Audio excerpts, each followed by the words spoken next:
सभी ने बताया रजत को सही का सच। जी हाँ दोस्तों, गुम है किसी के प्यार में के अपकमिंग ट्रैक में आपको यही देखने को मिलने वाला है कि डीएनए टेस्ट की रिपोर्ट सही के पास आ जाएगी और वो रिपोर्ट वो रजत को दे देगी।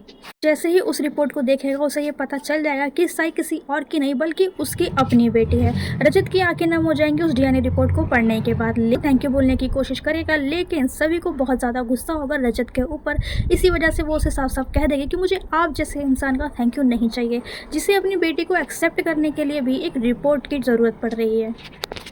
सही आपके साथ पिछले 6 सालों से रहती है और 6 सालों के बावजूद भी आपको ये नहीं पता चला कि वो आपकी बेटी है, वो आपकी जैसी है। उसकी एक एक आदत बिल्कुल आपकी जैसी है, वो बिल्कुल आपकी कार्बन कॉपी है। मुझे इस घर में आए हुए कुछ 20 से 25 दिन हुए हैं और सिर्फ इतने ही दिनों में मुझे ये बात बहुत अच्छी तरह से समझ में आ चुकी है कि सही आपकी बेटी है, क्योंकि वो चीज़ साफ साफ दिखता है। लेकिन इतने सालों में आपको ये बात समझ में नहीं आई। क्यों?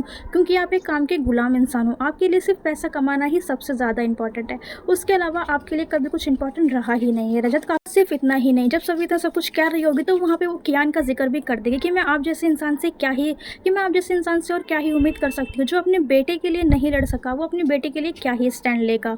जैसे ही कियान का जिक्र होगा रजत काफ़ी ज़्यादा भड़क जाएगा, लेकिन सभी रजत को ये साफ साफ कह देगी कि मैंने जो कुछ भी किया है वो मैंने सिर्फ और सिर्फ अपनी बेटी के लिए किया है, क्योंकि आपका ये बेरुखी मेरी बेटी बर्दाश्त नहीं कर पा रही थी।